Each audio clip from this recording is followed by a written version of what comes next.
Hello, welcome or welcome back. It's good to see you today. I hope that you're doing well. My name is Vix and this is my channel, Goddess of Gore, where I like to talk about horror, thriller, fantasy and sci-fi books.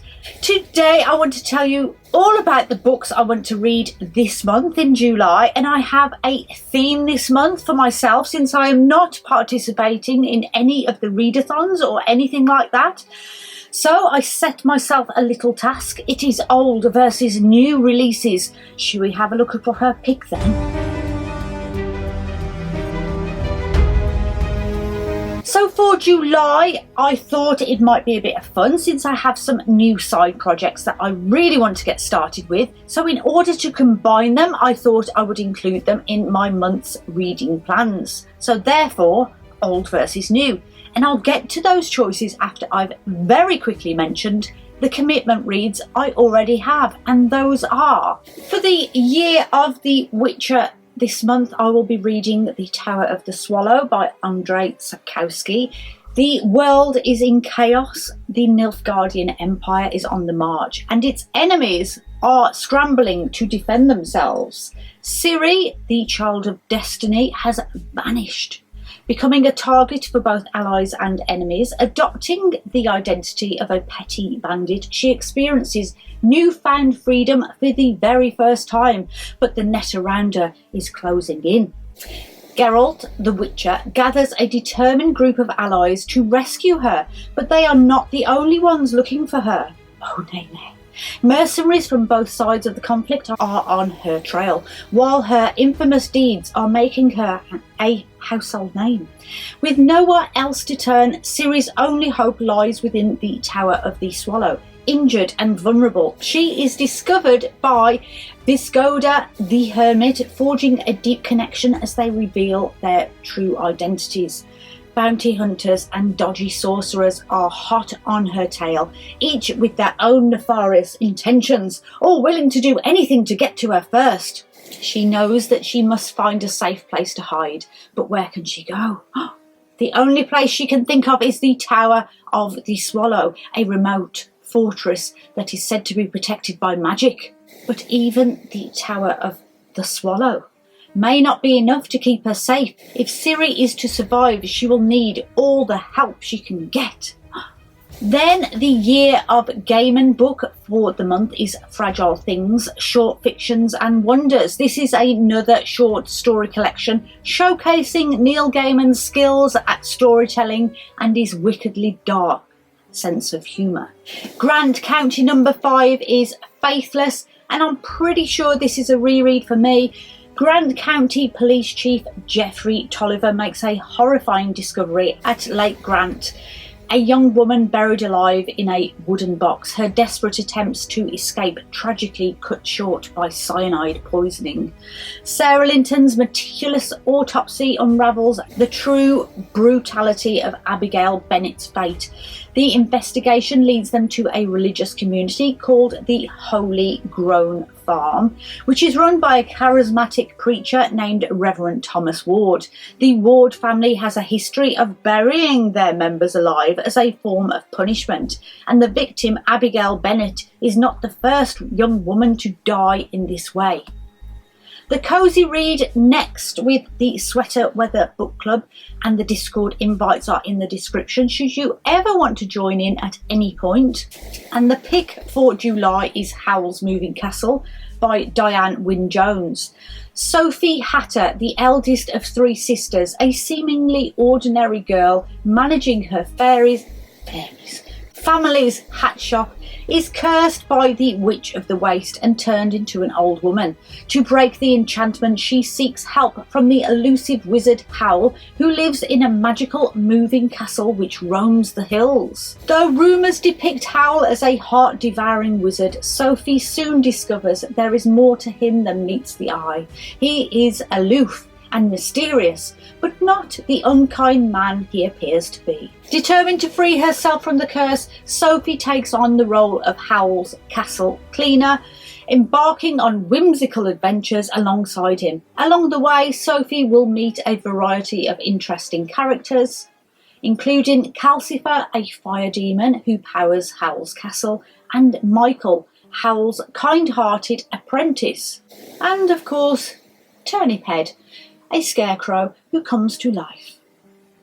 Together they must face the Witch of the Waste and her minions, as well as the dangers of a war-torn world. And then the Around the Disc in 800 or so days. Again, Discord invites are in the description. And the 2 books for the month are Small Gods and Lords and Ladies. Small Gods is the 13th of Terry Pratchett's Discworld novels. In the Discworld universe, gods are real, but they are not all-powerful. They are dependent on the belief of their followers, and if they lose enough belief, they can be reduced to small, insignificant creatures. And this is what has happened to Om, the god of Omnia, a small desert country. Om is accidentally reduced to the size of a tortoise, and he is quickly forgotten by his followers. However, Om is not the only god who has lost his power. There are many other small gods on the disc, and they are all trying to find a way to regain their strength. Brother, a young shepherd who is chosen by Om to be his prophet. Brother is a kind and compassionate man, and he believes that all people should be treated with respect regardless of their beliefs. Brother sets out to spread Om's message of peace and love, but he faces many challenges along the way. One of them is convincing people that Om is still a god, even though he is now just a small tortoise.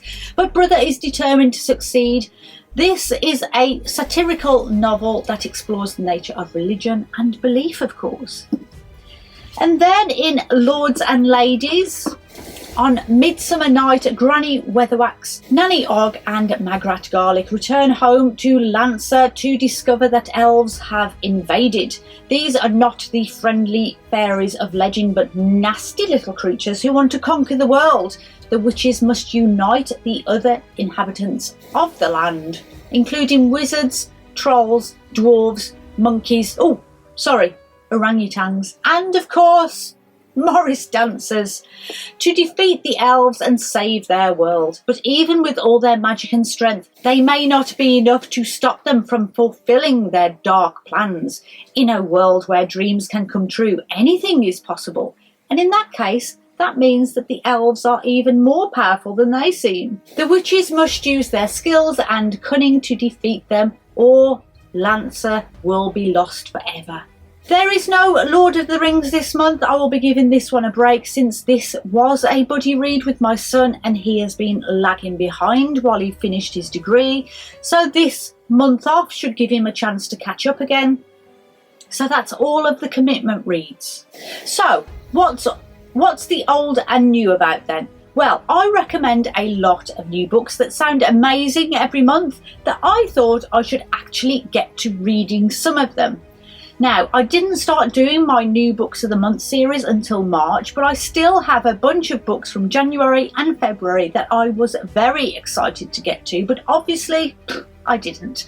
So I will pick one book from every month so far this year to go on my TBR for this month. So from January, I want to read All of the Blood We Share by Camilla Bruce. Inspired by the true story of the Bloody Vendors, a family of serial killers who operated in Labette County in Kansas from 1871 to 1872. All the Blood We Share is a unique mix of horror, true crime, western and historical fiction. The novel follows the Benders as they set up a roadside inn in Cherryvale, Kansas, where they lure unsuspecting travellers before killing and dismembering them.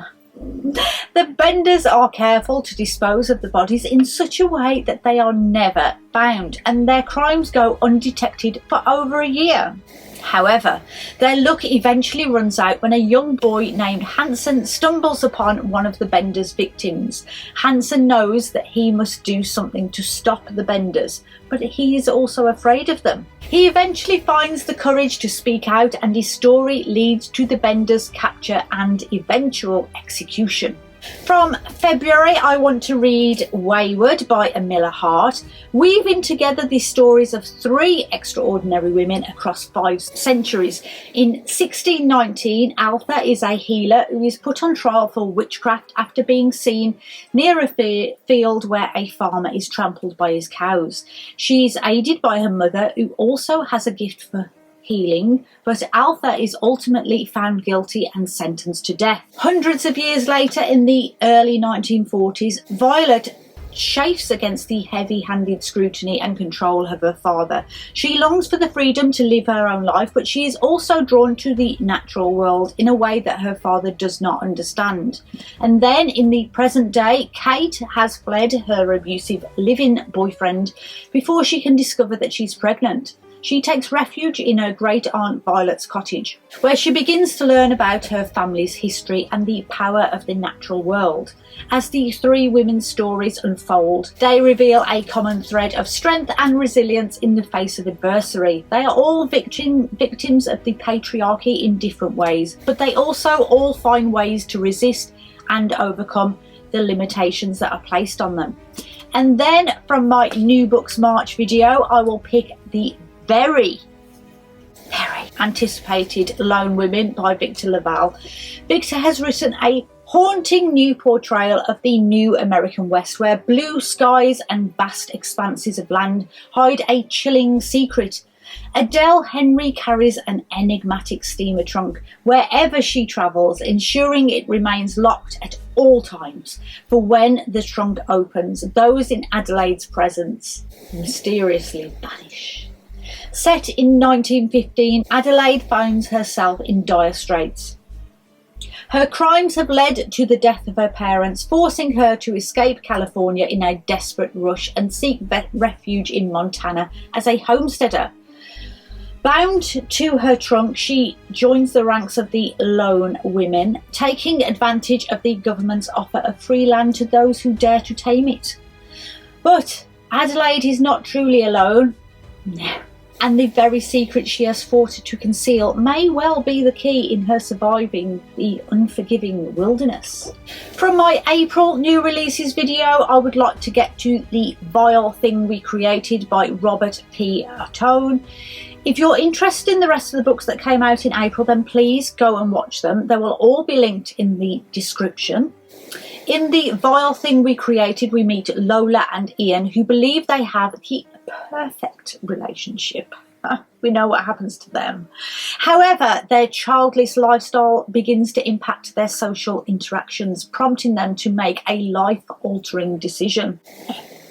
When Lola and Ian decide to take the natural next step and start a family, they believe it will strengthen the already solid foundation they have built. Little do they know that this next step will shatter their idyllic existence in unimaginable ways. As they plunge into the depths of parenthood, they soon discover that the path they have chosen is anything but natural.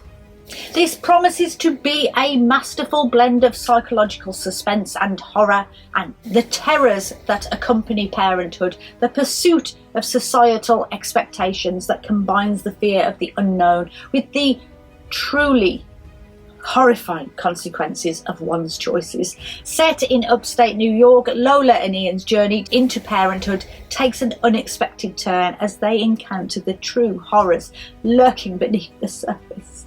From May, I was a little spoiled for choice, but I think the John Marrs book, The Marriage Act, will be perfect because I love a good smothering draconian society book. Set in a near future, a right-wing government in Britain, pretty sure that's happening now, enacts the Sanctity of Marriage Act, which makes marriage the law of the land. Those who choose to remain single are punished, while married couples are rewarded with tax breaks, housing benefits and other perks. The government also installs a monitoring system in every home where a married couple lives. This system records all the conversations and interactions between the couple and sends out warning messages if it detects any signs of tension within their language. 4 couples are about to discover just how difficult it is to maintain a happy marriage when every aspect aspect of their relationship is being scrutinised by the government. As the couple struggle to keep their relationships afloat, they begin to question the government's motives and the very definition of marriage itself. And then from July's brand spanking new releases, I want to get to Camp Damascus by Chuck Tingle. I will be releasing a new book video next week, which includes this book. So I know a lot of people are very excited about this. Chuck usually writes quite smutty books, I think. So this will be their first adult horror book, and it sounds just amazing. I've been waiting for this one for some time. Welcome to Neverton, Montana, a seemingly idyllic town boasting a devout and God-fearing community with hearts of gold. Nestled high amidst the majestic mountains is Camp Damascus, self-proclaimed as the most effective gay conversion camp in the country. Promising a life free from perceived sin, the camp holds a sinister secret behind its claimed success though. Rose Darling is a devoutly religious 20-year-old who lives in the small town of Neverton, Montana. She has everything she could ever want. Surrounded by loving friends and family, she embraces a sheltered life, content with root beer and Jesus-themed puns, a safe and comfortable life and a bright future ahead of her. But Rose's perfect life is about to be shattered. She is sent to Camp Damascus that promises to scare her straight. At Camp Damascus, Rose is subjected to a series of cruel and dehumanising treatments, all in the name of curing her of homosexuality. She also begins to suspect that there is something more sinister going on at the camp. Is Camp Damascus really what it seems, or is there something else darker lurking in the shadows? So I will be adding any extra books to this 2023 list if I get time. Maybe one extra for each month, who knows? But what about the oldies? What are these new books going up against? Well, I'm going way back in the past for these, and I have these nice little folio editions for these, and I have chosen Northanger Abbey. You can't see it, but it's Northanger Abbey. By Jane Austen from 1818. Northanger Abbey is a coming-of-age story about a young woman named Catherine Morland. Catherine is a naive and sheltered 17-year-old who loves nothing more than reading her gothic novels. So when she is invited to visit the Tinley family estate, Northanger Abbey, she is immediately captivated by the old mansion's dark and mysterious atmosphere. Her imagination runs wild though, and she begins to suspect that the Tilneys are hiding a dark secret. She sees sinister messages in innocuous objects and believes that their house is haunted. However, as she gets to know the Tilneys better, she realises that they are not the villains she imagined. And then The Monk by Matthew Lewis from 1786. The Monk is a shocking, erotic and violent gothic novel. At the tender age of 19, Lewis crafted a groundbreaking book that pushed the boundaries of the genre, leaving a lasting impact on horror literature. This tale revolves around Ambrosio, a conflicted monk torn between his spiritual vows and the irresistible allure of physical pleasure. As his internal struggle intensifies, Ambrosio descends into a dark abyss of sexual obsession, rape and murder. The novel, however, does not shy away from self-awareness, incorporating elements of parody and social comedy to satirise its own excessive nature. The monk's audacious blend of bloodshed, scandal and carnal desires captivated readers of the time and inspired countless imitators, cementing its place in the genre.